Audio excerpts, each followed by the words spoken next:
Football Activated in association with Betway. Football is associated with passion, emotion, excitement, and dedication. It is played by 250 million players in over 200 countries and dependencies, making it the world's most popular sport. Fans relish the pure joy and exhilaration of supporting their favorite clubs. The intensity of this experience has brought about tears, mostly through joy, but occasionally due to despair. To be a true fan requires the living experience of football. It is not about being a mere spectator, it is about being a participant. This is Football Activated, where we meet fans who are crazy about football.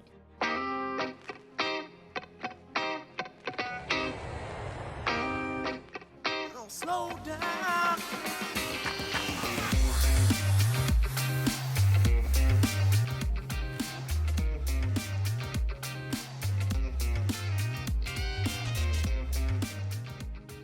There were times amidst soulless displays and disastrous results when everything looked like combustion for Chelsea. But a League Cup final, a top four finish and Europa League glory gave the Blues 2018-2019 season some damage control and a tidy look. Chelsea's season was always going to be a difficult year of transition with the exit of Antonio Conte and the advent of Mauricio Sarri. Conte had focused on an organized defensive structure, while Sarri arrived with a belief in always having the ball. Plenty of questions both on and off the pitch still needed to be answered ahead of the 2018-2019 season. And in the middle of the season, it looked like Sarri would not even see out of his first year. But things changed. Sarri did see out of his first year, and it ended so well that it got another club to prize him away from Stamford Bridge.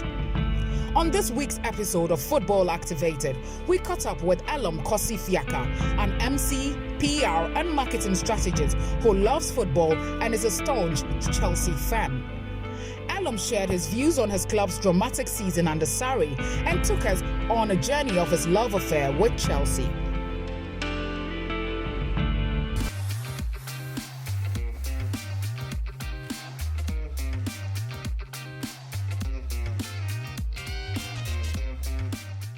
First contact was after the France 98 World Cup, and probably because of my love for blue, I supported France during that World Cup. Right after that World Cup, a lot of the France defenders, the Frank Leboeufs, the Emmanuel Petits, the Marcel Desailly's, moved to Chelsea. And so I started to follow the exploits of Chelsea at the time, and there was a Nigerian player as well there called Celestine Babayaro. He was a right back.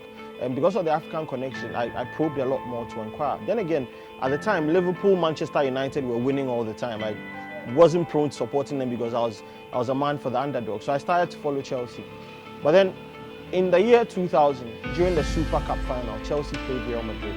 And I hated Real Madrid because they were all galactic. We're spending a lot of money getting all the big players, the Roberto Carlos's, etc., the Fernando Hierros. I mean, I could go on and on and on. And Chelsea actually beat Real Madrid in that Super Cup final. That was when my love for Chelsea awoking. I mean, they weren't your most glamorous club, they weren't your biggest club, but I loved blue, and they beat Real Madrid, and they had some decent players. So I loved them right from there. The club has brought in some of the best players in the world, including Frank Lampard, Claude Makelele, Michael Essien, Ashley Cole, Marcel Desailly, Didier Drogba, and many others. Who are Elam's favorite Chelsea players? So I'll name a few favorite players. It's hard to pick one. I might pick one in the lot. So my favorite players, number one, Gianfranco Zola. Absolute magician on the ball. Absolutely loved him. He weaved magic. His assists were phenomenal. Second favorite player, a certain Dennis Weiss. One of the greatest leaders Chelsea have ever had. Third favorite player, the one and only John Terry. John Terry is arguably the best defender in Chelsea history. We can talk about a certain Michael Essien, our very own Michael Essien. He was an absolutely phenomenal player for Chelsea. We can go on to talk about Didier Drogba. I mean, how can I not talk about Didier Drogba? He is Mr. Chelsea. I can talk about Eden Hazard, probably also one of the finest players to have ever donned the Chelsea shirt. But among the lot, one I've not mentioned that people would probably slate me for mentioning is a certain Frank Lampard. 211 goals for Chelsea, all-time top scorer, midfield maestro, played for Chelsea for 13 years, gave his all. Of all time, I'll doff my heart out and adore Frank Lampard as one of the best Chelsea players to have graced that SW6 pitch. We caught up with his wife and close friend to know how passionate Elon is about Chelsea and his reactions whenever the team loses a game.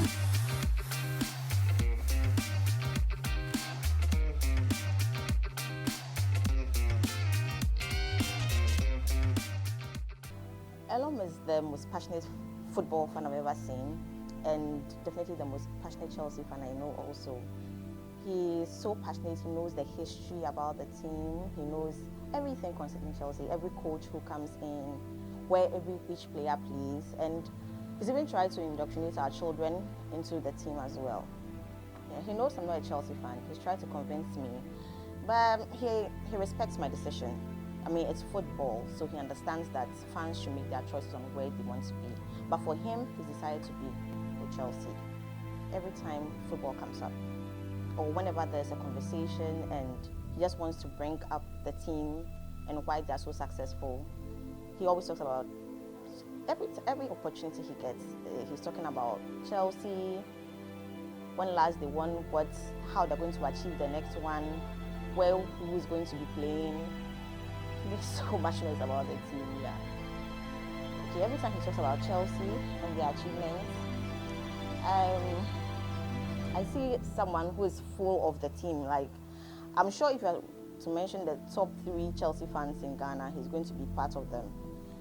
It's interesting in general, yeah. Eden Hazard. Right now that he's not with the team, I don't know, but then it was Hazard or no other. It's just been Hazard, always looking out for Hazard, finding out if he's injured, if he's fit for a match. Yeah, I think he's his favorite player and the one he looks out for whenever Chelsea has a tough opponent to play. He's extremely passionate about the team. I mentioned that earlier, but there was one time in Manchester where he came to visit. I used to live there, and there was a Manchester United game with another team, I can't remember, and the whole city was red. But Elon came and he was the only one in a Chelsea jersey with a scarf in the bus throughout the town. You could just spot him. He was the only person in a Chelsea jersey, and I thought it was very brave. Only a passionate fan could have done that. Yeah, I was even scared for him actually, but that's the weirdest thing. The weirdest thing he's ever done.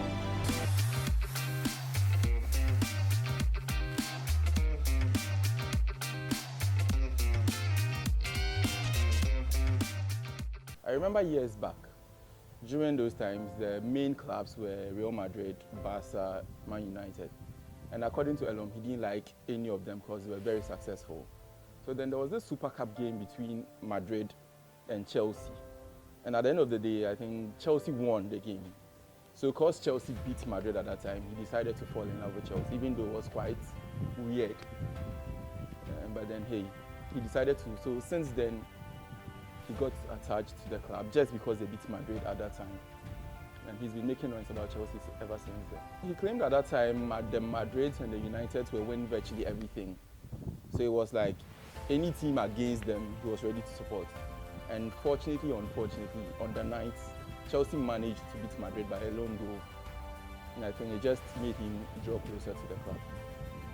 Well, it was quite weird and strange. There was this one time he was emceeing a program, and at the same time there was a Chelsea game. So I think when he remembered that there was a game going on, he called me. Then when the program was on the break, we decided to sneak out. We went to sit by a local pub just to watch the game. So I think we actually forgot he was emceeing the program till one of the moderators called us to remind us. And at that time, watching the game at a local pub, you can just imagine. We had a few bottles, maybe Coke, we had a few bottles. And so we got a bit confused, we were a bit lost, let me put it that way. But we managed to go back. He did what he had to do, and we came back to the game. So it was quite something. It's something you'd want to experience. He becomes a baby, he becomes virtually more or less like the most annoying person on earth. Everything irritates him, he cries, it's like he just complains about virtually everything. Even if it's a throw, he complains that the throw should be for Chelsea. Everything, he complains about virtually everything when it doesn't go well for Chelsea. And there was this one time we were watching the game at his place. It was a United Chelsea game, I can't remember. The game ended in a draw, but there was this call that went in favor of United, but he claimed the referee was biased. So, and guys, watching the games, we both got passionate, we exchanged words, we said things. We actually forgot we were brothers on the day. We almost got close to him. It took his wife to remind us that, Charlie, guys, it's just football. The players are earning their millions, and you guys are here. So when we remembered that, we remembered also that we had some drinks in the fridge. So in order to calm us down, we decided to deal with the drinks personally. So yeah, it was quite fun. Yeah.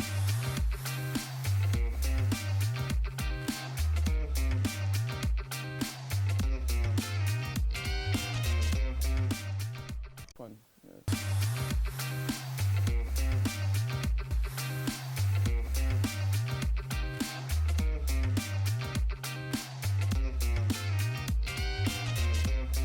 Ahead of the 2018-2019 season, Roman Abramovich appointed Maurizio Sarri as new manager of Chelsea on the back of his club record points haul and exciting progressive style of football at Napoli.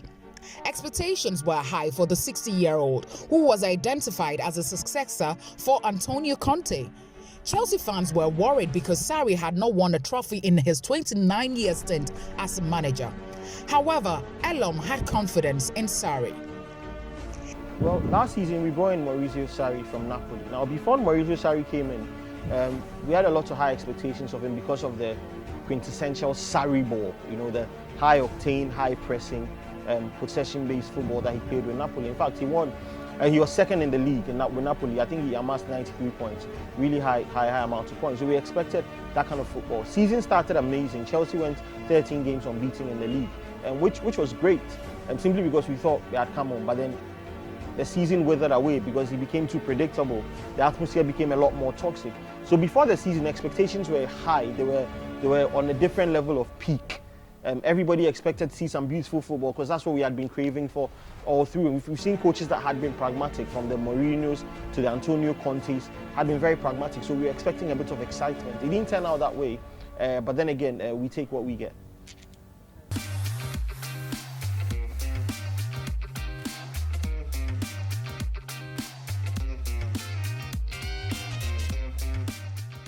In a season full of twists and turns, the Premier League campaign went right down to the wire. There was plenty of drama and controversial moments in the league. So we asked Elom, how much of a difference will VAR make with its imminent introduction in England? Last season was a roller coaster. Some decisions here, some decisions there. And for the English game, it's one of the most fast-paced games you'd ever watch. I mean, if you do get a chance to watch it live, you realize that if you take your eyes off the game for a second, the ball is at the other end of the pitch. And in that kind of scenario, you want to make sure every decision is right.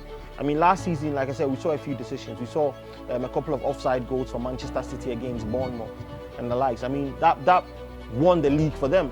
Because if that Bournemouth game decision hadn't gone in their favour, they would not have won the league, because they won the league by 1 point, was it? Yeah. So VAR would have made a huge difference. And I'm glad it's coming to England now, simply because of how much of an emphasis people put on the fairness of the English league, because of how much it is worth, and because of how much it is viewed across the world. So VAR is a welcome addition. I mean, it would tear some of our hearts apart sometimes, because obviously it's football, it's a game of passion. You want it to go your way.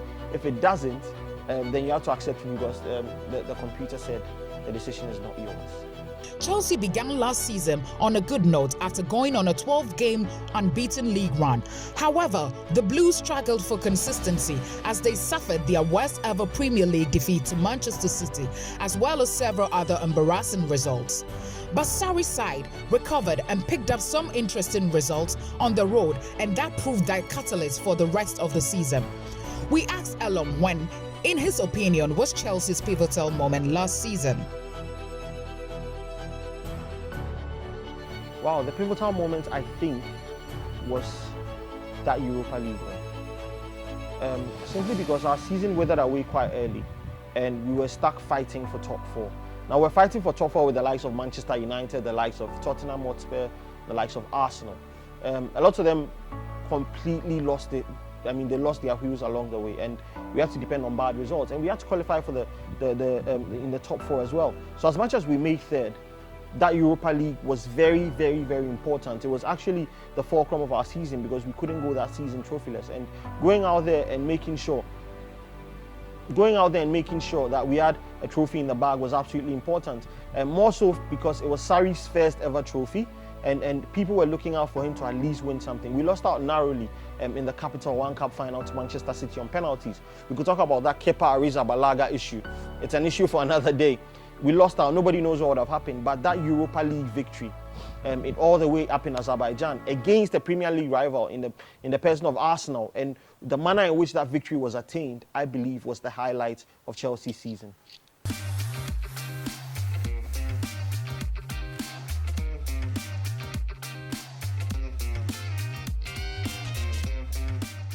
Many players in the Chelsea squad had a poor season, but there were few notable exceptions. Eden Hazard was a key man for the club, scoring 21 goals in all competitions.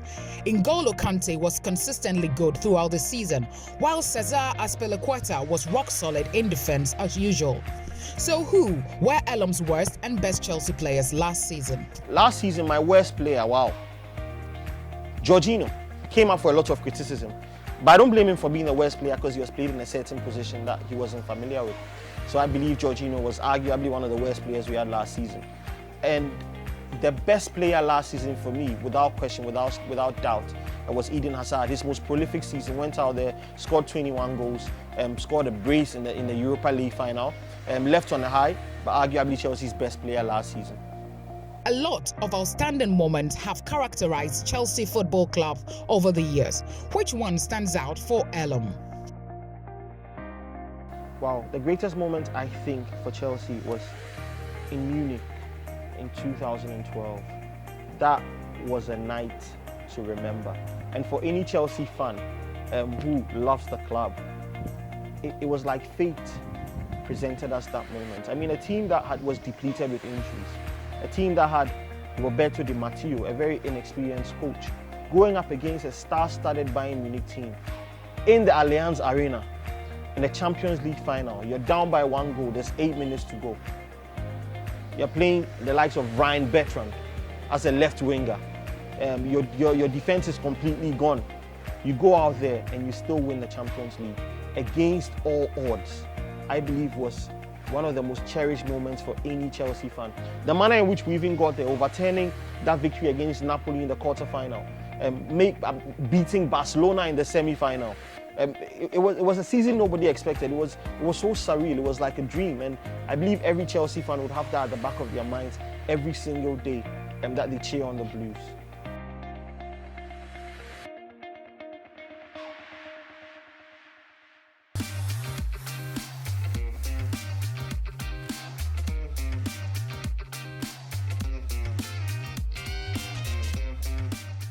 The Blues have been banned from signing players during the next 2 transfer windows until the end of January 2020, following an investigation into the signing of foreign under-18 players.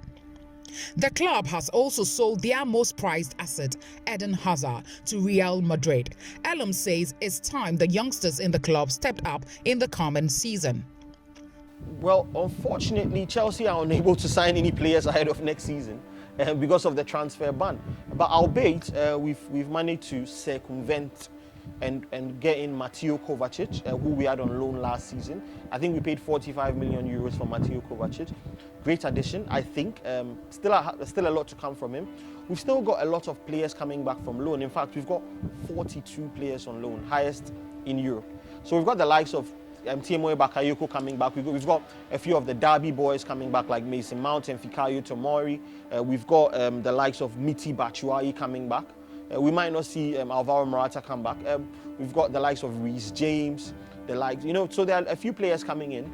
But as much as we are unable to sign, I believe it's a chance for a lot of the young players to stand up and be counted. Hazard leaving Chelsea, for me, is not too much of a concern because it's not the first time. In 2007, we lost Ian Robin, arguably our Mercurial winger, to Real Madrid. We survived. We lost Lampard, we survived. We lost Didier Drogba, we survived. We can go on and on and on. We lost a lot of the spine of our team. We rebuilt and we survived. So I believe it's a chance for other players to step up. There's a lot of talent within the ranks. Don't get me. Don't make any mistake. We've got the likes of Callum Hudson-Odoi. It will be too soon for him to attain that crown. But then again, he's got a lot bags and bags of potential. We've still got Willian. We've still got Pedro. You know, there's enough talent within the ranks. We've got the likes of Tammy Abraham coming in. So it's a chance for the team to play as a unit. I mean, just across the road in Merseyside, Liverpool lost their icon in Philippe Coutinho. What did they do? They went on and built a team, not a team of individuals, but a team of collective quality, went out there and won the Champions League. So I believe it's a chance for players to step up. It's a chance for the team to show that, listen, it's not all about a certain Eden Hazard. It's about the fact that we can put our collective skills together and make something of the blue shirt that we represent. Following Sarri's departure to Juventus, former Chelsea midfielder Frank Lampard has been appointed manager of the club on a 3-year deal despite a relative lack of experience. Lampard led Derby to the Championship playoff final, where they lost to Aston Villa in his first season as manager. Most Chelsea fans have different opinions on the club's managerial merry-go-round. Here is what Elom had to say about the sacking of Sarri and the appointment of Lampard. So I believe Sarri left Chelsea for a couple of reasons. Now, one of the reasons why Sarri left Chelsea was because the atmosphere became toxic. Now, you go to Stamford Bridge and the fans were booing him simply because his style of football became boring and very predictable. You know, like I said, the Sarri ball, pass the ball, be predictable, and we lost certain games we shouldn't have lost. Chelsea lost to the likes of Bournemouth, so he was walking a very thin line. He was lucky to have survived through the season. Second reason I think Sarri left was because the home call was too strong. I mean, when a manager of Sarri's caliber, who has coached Napoli, taking a step up to coach Chelsea, gets called by a team of the caliber of Juventus in a country that he comes from, it's close to impossible for him to say no. Well, Lampard being appointed as Chelsea coach has divided opinion. And it has divided opinion because a lot of people look at certain things. Now, people say he's inexperienced. I don't think I buy that. Because when Pep Guardiola stepped up to coach that Barcelona team, he was more inexperienced than Lampard because he coached the Barcelona B. He stepped up from a second-tier team to coach a Barcelona B. We can talk about the like of Zinedine Zidane. His first ever managerial job was coaching a Real Madrid team. So when you talk about inexperience, I don't think he is. He's proved his tactical ingenuity at Derby County. First season, limited fans, sit on the table, playoff finals, lost narrowly to Aston Villa. He's coming to a team that he knows well. He's coming with a lot of backroom staff that know the team well. He's coming on the virtue of his quality and his passion. So I don't think it's too soon for him. I believe he's the right man for the job. It's about time that Chelsea crafts a philosophy. And the man to craft that philosophy with is one of our legends, Frank Lampard.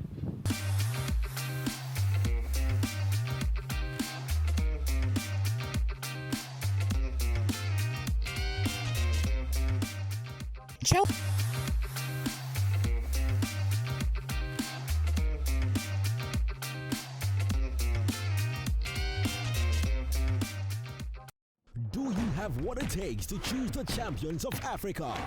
Betway is giving you the chance to put your skills to the test. Predict the score of each AFCON game, earn points and top the leaderboard. And you will walk away with a massive 60,000 Ghana cedis. Entry is free. Sign up today and choose the champions of Africa. Exclusively at Betway. Betway, for the love of the game.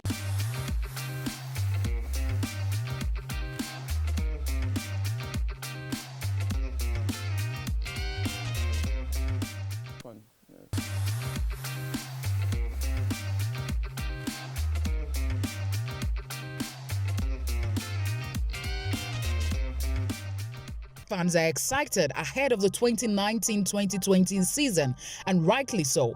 They are back in the Champions League, a tournament they've won once in the club's history. As it stands, there's not been too much disruptions in terms of ins and outs in the transfer market. So what must Chelsea do to be successful in both the league as well as Champions League? Next season is going to be a very difficult one It's going to be a difficult one because Chelsea is now a team in transition. And every team in transition struggles to have a foothold. It's amazing because a lot of Chelsea fans don't have high expectations. They are vying for a top 4 finish because they know it's a rebuilding process. We're not signing any players. So what Chelsea needs to do is we need to, like I said, establish a certain philosophy. What kind of football club are we? What kind of football are we going to play? What's Lampard bringing onto the table? How committed are we? I believe next season, if Chelsea finish 3rd or 4th, we'll be satisfied. Simply because we know that we are in transition. We're not going to expect too much, just like the Man used to, and then they end up finishing 6th. We are not, so we are just going to be real. We've got a lot of competition. Man City have recently signed Rodri for £63 million. They're still spending. Liverpool are still strong. Tottenham Hotspur have started buying. So it's going to be very keenly competitive next season. But then again, I believe we have what it takes to be there or thereabouts.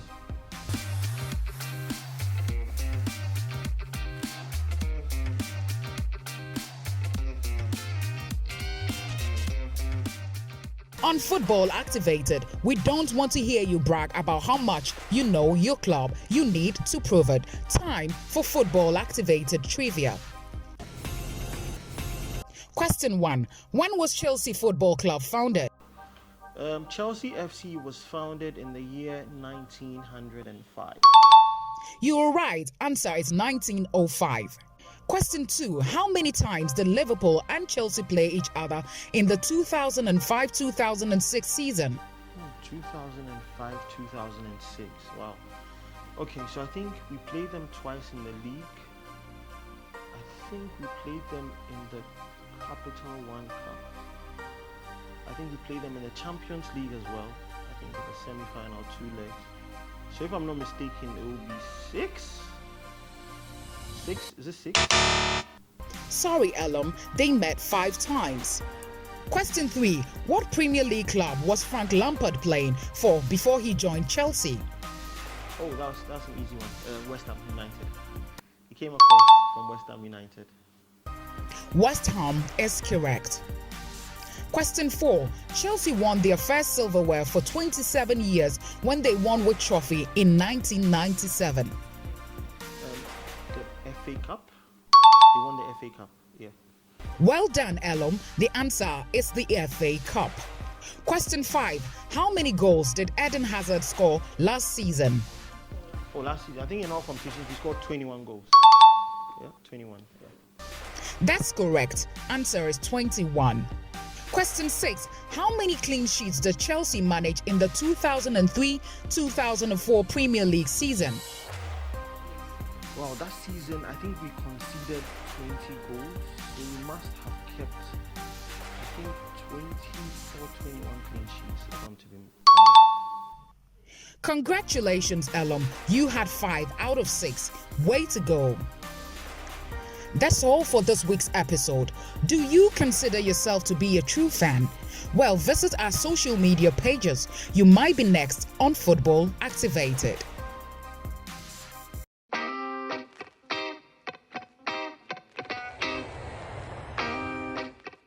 Slow down.